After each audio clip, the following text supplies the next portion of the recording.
देवों के गुरु आप महान, सिर झुकाए खड़ा जग जहान। पूजे सभी आपका नाम, सुमिरन करे जो नर नारी। पावे सब सुख होवे हितकारी। ओम श्री बृहस्पतये नमः। श्री शिवाय नमस्तुभ्यम। प्रिय भक्तों, आज बृहस्पतिवार के दिन बृहस्पति देव की बड़ी ही दुर्लभ कथा सुनते हैं। इस कथा को सुनने मात्र से मनुष्य की सभी मनोकामनाएं पूर्ण होती हैं। तो आइए बड़ी ही श्रद्धा भाव से कथा को आरंभ करते हैं। भारतवर्ष में एक बहुत ही प्रतापी राजा थे जो दान धर्म करने वाले थे। वो नित्य गरीबों और ब्राह्मणों की सहायता करते थे, लेकिन उनकी रानी उनके स्वभाव के एकदम विपरीत थी। उसे किसी की भी मदद करना, दान धर्म करना बिल्कुल पसंद नहीं था। वह खुद तो दान करती ही नहीं थी, राजा को भी दान देने से मना करती थी। एक दिन राजा जब शिकार खेलने जंगल में गए तो बृहस्पति देव साधु के वेश में महल पहुंच गए और रानी से भिक्षा मांगने लगे। तब रानी ने परेशान होकर मना कर दिया और कहा कि मैं तो इस दान पुण्य से तंग आ गई हूँ। राजा अपना सारा धन दान में उड़ा रहे हैं। इससे तो अच्छा है ये सारा धन ही नष्ट हो जाए, सारा झंझट ही खत्म हो जाएगा। ना रहेगा बांस और ना बजेगी बांसुरी। ये सब सुनकर साधु बने बृहस्पति देव ने आश्चर्यचकित होकर कहा कि हे रानी, मैं तुम्हारी बातें सुनकर अचंभित हूँ कि धन और पुत्र तो सभी चाहते हैं, परंतु यदि तुम्हारे पास धन अधिक है तो तुम उसको अन्नदान करो और प्यासों के लिए कुएं खुदवाओ। जो निर्धन है, बेचारे अपनी कन्याओं का विवाह नहीं कर सकते, उनके विवाह करवाओ। आदि ऐसे बहुत से कार्य हैं जो तुम कर सकती हो। लेकिन रानी ने झुंझलाते हुए साधु महाराज से कहा कि आप मुझे उपदेश ना दें तो अच्छा होगा। मैं ऐसा धन नहीं चाहती कि उसे जगह जगह बांटना पड़े। ये सब सुनकर साधु ने कहा कि यदि तुम्हारी ऐसी ही इच्छा है तो तथास्तु। तुम ऐसा करना कि पीली मिट्टी से घर को लीप कर अपना सिर धोकर स्नान करना, भट्टी जलाकर कपड़े धोना, और ऐसा करने से तुम्हारा सारा धन नष्ट हो जाएगा। ऐसा कहकर साधु महाराज अंतर ध्यान हो गए। अब रानी ने साधु के कहे अनुसार कार्य करने शुरू कर दिए। उसको ये सब करते हुए केवल 3 बृहस्पतिवार ही हुए थे कि उसका सारा धन संपत्ति नष्ट हो गई। यहाँ तक कि भोजन के लिए भी राजा का परिवार तरसने लग गया। एक दिन राजा ने परेशान होकर रानी से कहा कि मैं यहाँ कोई छोटा कार्य तो कर नहीं सकता, क्योंकि सब मुझे जानते हैं। तो मैं ऐसा करता हूँ कि मैं परदेश चला जाता हूँ, वहां जाकर कोई कार्य कर लूंगा। ऐसा कहकर राजा परदेश चला गया। पीछे से रानी और दासी अकेली रह गईं।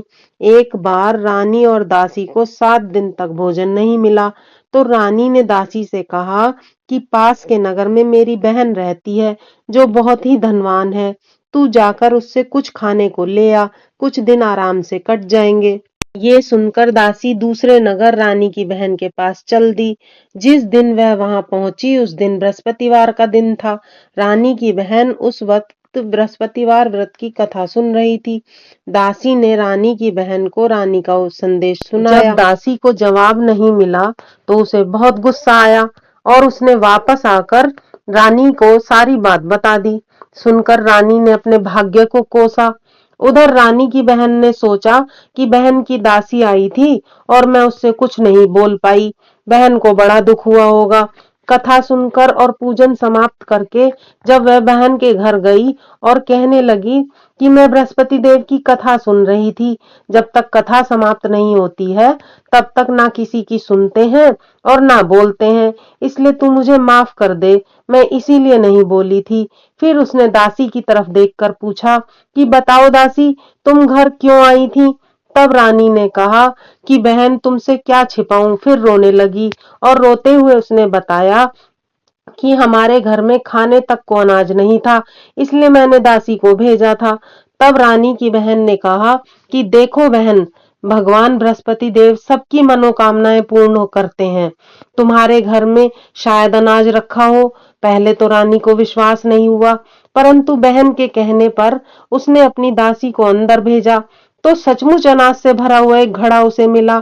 उसे देखकर दासी को बड़ी हैरानी हुई और दासी रानी से कहने लगी कि हे रानी, जब हमको भोजन नहीं मिलता तो हम व्रत ही तो करते हैं, क्यों ना इससे व्रत और कथा की विधि पूछ ली जाए, ताकि हम भी व्रत और पूजा अच्छे से कर पाए, तब बृहस्पति देव की कृपा हम पर बरसेगी।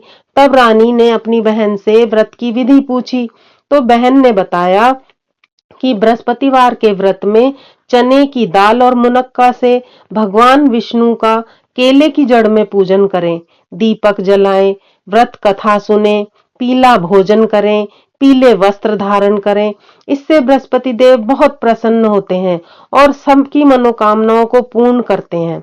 ऐसा कहकर रानी की बहन अपने घर को लौट गई। 7 दिन बाद जब गुरुवार आया तो घुड़साल में जाकर गुड़ और चना लेकर आई और सात व्रत पूजन किया। अब पीला भोजन कहाँ से लाए? ऐसा सोचकर दोनों बहुत दुखी हो गईं। अब चूंकि दोनों ने व्रत किया था तो बृहस्पति देव उनसे प्रसन्न हो गए, इसलिए वे एक साधारण व्यक्ति का रूप धरकर 2 थालों में पीला भोजन रखकर दासी को दे गए। भोजन पाकर दासी बहुत प्रसन्न हुई। उसने रानी ने और फिर दासी ने भोजन ग्रहण किया। उसके बाद वे हर गुरुवार को बहन द्वारा बताई गई विधि के अनुसार व्रत कथा पूजन करने लगी। बृहस्पति देव की कृपा से उनके पास फिर से धन संपत्ति आ गई, परंतु रानी फिर से पहले की तरह आलस करने लगी।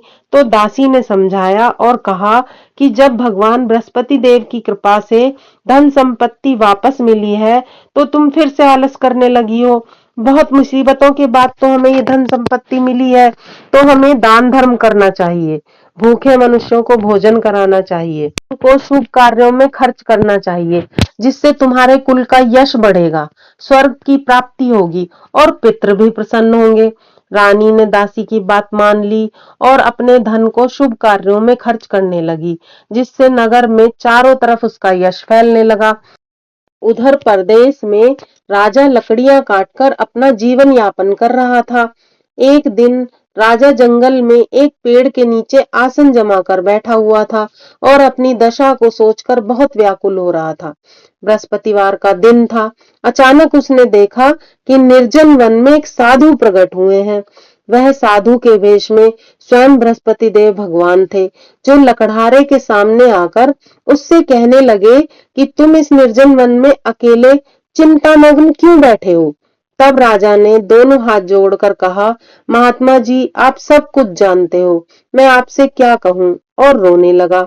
उसको रोता हुआ देखकर साधु बने बृहस्पति देव ने कहा कि तुम्हारी पत्नी ने बृहस्पतिवार के दिन बृहस्पति देव का निरादर किया है, इसलिए रुष्ट होकर उन्होंने तुम्हारी यह दशा की है। परंतु अब तुम चिंता मत करो और मेरे कहे अनुसार कार्य करो, तुम्हारे सब कष्ट दूर हो जाएंगे। तुम ऐसा करना, बृहस्पतिवार के दिन कथा करना, चने और मुनक्के लाकर उसका प्रसाद बनाना और शुद्ध जल लोटे में भरकर शक्कर मिलाकर अमृत तैयार करना। उसके बाद अपने परिवार व परिवार के लोगों के साथ कथा सुनना, उसमें अमृत व प्रसाद बांटना, फिर स्वयं भी ग्रहण करना। ऐसा करने से भगवान तुम्हारी सभी मनोकामनाएं पूरी करेंगे। साधु के ऐसे वचन सुनकर लकड़हारे रूपी राजा ने कहा कि हे प्रभु, मुझे लकड़ी बेचकर इतना धन नहीं मिलता जिससे मैं भोजन के उपरांत कुछ भी बचा सकूं। साधु ने कहा कि लकड़हारे, तुम बिल्कुल चिंता मत करो, तुम रोजाना की तरह लकड़ियां काटकर शहर में लेकर जाओ, तुम्हें रोज से 2 गुना धन प्राप्त होगा, जिससे तुम भली भांति भोजन कर सकोगे और पूजा का सामान भी खरीद सकोगे। इतना कहकर साधु अंतर्ध्यान हो गए। कुछ दिन बाद जब फिर से गुरुवार का दिन आया तो लकड़हारे ने लकड़ियां काटकर शहर में बेची। उस दिन उसे और दिनों की अपेक्षा अधिक धन मिला, तो उसने पूजा का सारा सामान खरीदा, व्रत कथा आरती सब कुछ अच्छे से की। उस दिन से उसके दुख क्लेश दूर होने लगे। परंतु जब अगला गुरुवार आया तो वह व्रत करना भूल गया। इस कारण बृहस्पति देव नाराज हो गए। उस दिन उस नगर के राजा ने एक विशाल यज्ञ का आयोजन किया हुआ था और शहर में यह घोषणा करा रखी थी कि नगर में कोई भी अपने घर में आग नहीं जलाएगा और न ही भोजन बनाएगा, सब मेरे यहाँ भोजन ग्रहण करेंगे। इस आज्ञा को जो नहीं मानेगा उसे फांसी की सजा दी जाएगी। राजा की आज्ञा अनुसार शहर के सभी लोग भोजन करने गए, लेकिन लकड़हारा कुछ देर से पहुंचा। तो राजा ने उसे अपने साथ महल ले गए और भोजन कराने लगे। तभी रानी की दृष्टि उस खूंटी पर पड़ी जिस पर उसका हार लटका हुआ था। उसने देखा कि वहां हार नहीं है। अब रानी ने सोचा कि मेरा हार इस लकड़हारे ने ही चुराया है। रानी ने उसी समय सैनिकों को बुलाकर उसको कारागार में डलवा दिया। कारागार में लकड़हारे ने सोचा कि मेरे न जाने कौन से पूर्व जन्मों के कर्म थे जो मुझे यह दुख मिला है, और जंगल में मिले साधु को याद करके रोने लगा। उसी समय भगवान बृहस्पति देव प्रकट हुए और उसकी दशा को देखकर कहने लगे, अरे मूर्ख, तूने बृहस्पति देव की पूजा नहीं की, इसलिए तुझे यह दुख प्राप्त हुआ है। अब तू चिंता मत कर, बृहस्पतिवार के दिन कारागार के दरवाजे पर तुझे पैसे पड़े हुए मिलेंगे। उनसे तू प्रसाद और पूजा का सामान मंगवाकर बृहस्पति देव की पूजा करना, तेरे सारे कष्ट दूर हो जाएंगे। लकड़हारे ने साधु के कहे अनुसार बृहस्पति देव की कथा की। उसी वक्त रात्रि को बृहस्पति देव ने राजा के स्वप्न में आकर उससे कहा कि तूने एक निर्दोष को कारागार में बंद किया है। रानी का हार उसी खुंटी पर तुझे टंगा मिलेगा, तू उसे छोड़ दे। यदि तूने ऐसा नहीं किया तो मैं तेरा सारा राज्य नष्ट कर दूंगा। सुबह उठकर राजा ने देखा कि हार तो खुंटी पर ही टंगा हुआ है। तुरंत वह कारागार में गया और लकड़हारे से माफी मांगी और उसको मुक्त करके रत्न आभूषण वस्त्र आदि देकर उसको विदा किया। लकड़हारा अपने राज्य की ओर चल दिया। अब नगर में पहुंचकर राजा ने देखा कि उसका राज्य तो पहले से बहुत ज्यादा वैभवशाली हो गया है। जगह जगह पर कुएं तालाब खुदे हुए हैं, धर्मशालाएं बनी हुई हैं।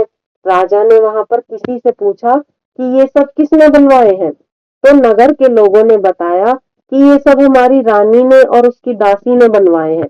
ये सब सुनकर राजा को बहुत गुस्सा आया कि जब मैं गया था तब तक सारा धन नष्ट हो गया था, अब ये सब पैसा कहाँ से आया। और महल में जाकर रानी से पूछने लगा कि तुम्हारे पास इतना धन कहाँ से आया। तब रानी ने बताया कि यह सब धन दौलत बृहस्पति देव की कृपा से प्राप्त हुआ है। राजा और रानी ने निश्चय किया कि 7 दिन के बाद लोग बृहस्पति देव की पूजा करते हैं, परंतु मैं दिन में 3 बार कहानी सुनूंगा और रोज व्रत किया करूंगा। अब हर समय राजा के दुपट्टे में चने की दाल बंधी रहती थी। वह रोज व्रत किया करता था। कुछ दिन के बाद राजा ने अपनी बहन से मिलने का निर्णय लिया और अपनी बहन से मिलने चल दिया। मार्ग में उसने देखा कि कुछ लोग मुर्दे को लेकर जा रहे थे। राजा की कथा कहने का समय हो गया था।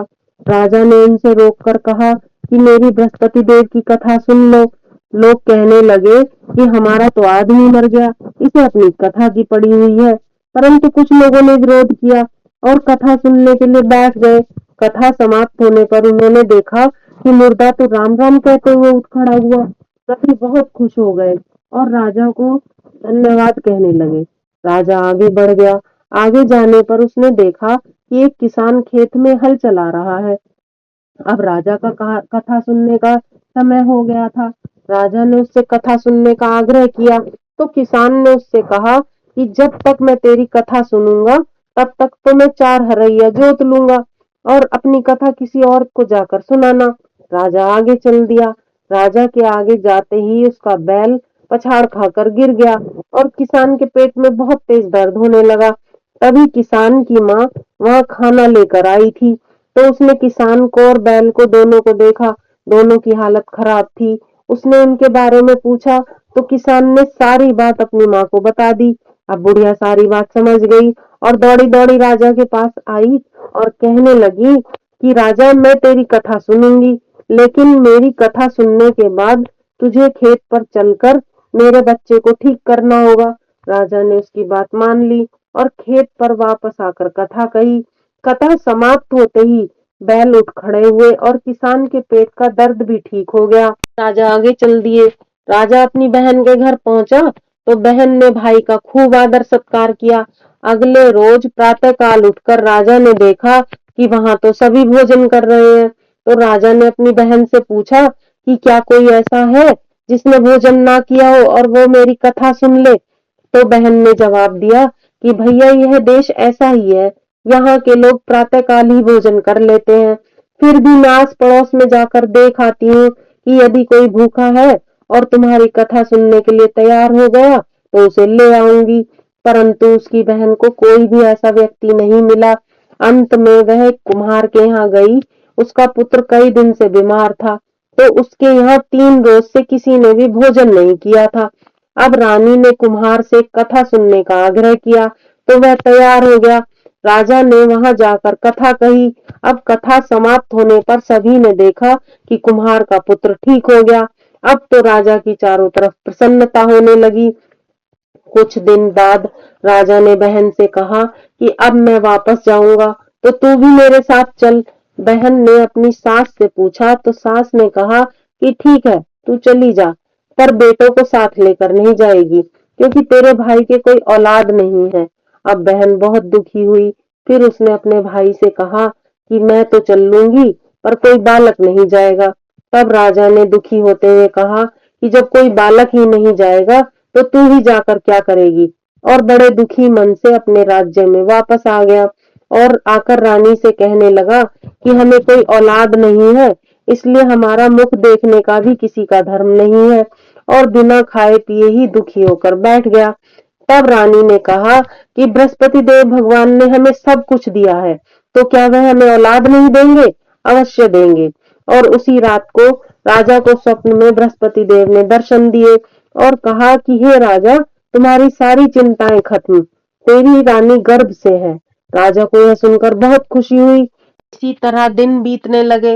9वें महीने में रानी ने एक सुंदर पुत्र को जन्म दिया। पूरे राज्य में खुशियां ही खुशियां फैल गईं। तब राजा ने रानी को समझाया कि जब मेरी बहन बधाई देने आएगी तो तू उससे कुछ मत कहना, क्योंकि स्त्री बिना कुछ खाए तो रह सकती है, परंतु बिना कुछ कहे नहीं रह सकती, इसलिए उससे कुछ मत कहना। जब राजा की बहन ने यह खुशखबरी सुनी तो उसे बहुत खुशी हुई और वह बधाई देने आ गई। तब रानी ने उससे कहा कि घोड़ा चराकर तो नहीं आई, गधा चराकर आ गई है। तब राजा की बहन ने कहा कि भाभी, अगर मैं ऐसा नहीं कहती तो तुम्हारे औलाद कैसे होती, क्योंकि भगवान बृहस्पति देव ऐसे ही हैं, जिसके मन में जैसी कामनाएं होती हैं वो सभी को पूर्ण करते हैं। सद्भावना पूर्वक बृहस्पति द्वार का व्रत जो व्यक्ति करता है, कथा पढ़ता है, सुनता है, दूसरों को सुनाता है, बृहस्पति देव उसकी सभी मनोकामनाएं पूरी करते हैं। संसार में जो मनुष्य सद्भावना से भगवान बृहस्पति देव का सच्चे हृदय से पूजन करते हैं, तो भगवान सदैव उनकी रक्षा करते हैं। जैसी सच्ची भावना से रानी और राजा ने उनकी कथा का गुणगान किया, तो बृहस्पति देव ने उनकी सभी मनोकामनाएं पूर्ण की। इसलिए कथा पूर्ण होने के बाद प्रसाद अवश्य लेकर जाना चाहिए। हृदय से उसका मनन करना चाहिए। पूर्ण श्रद्धा और भक्ति से जयकारा बोलना चाहिए। बोलो बृहस्पति देव भगवान की जय। अगर आपको यह कथा अच्छी लगी हो तो कृपया लाइक व सब्सक्राइब करना ना भूलें। कमेंट में भगवान बृहस्पति देव भगवान की जय लिखें।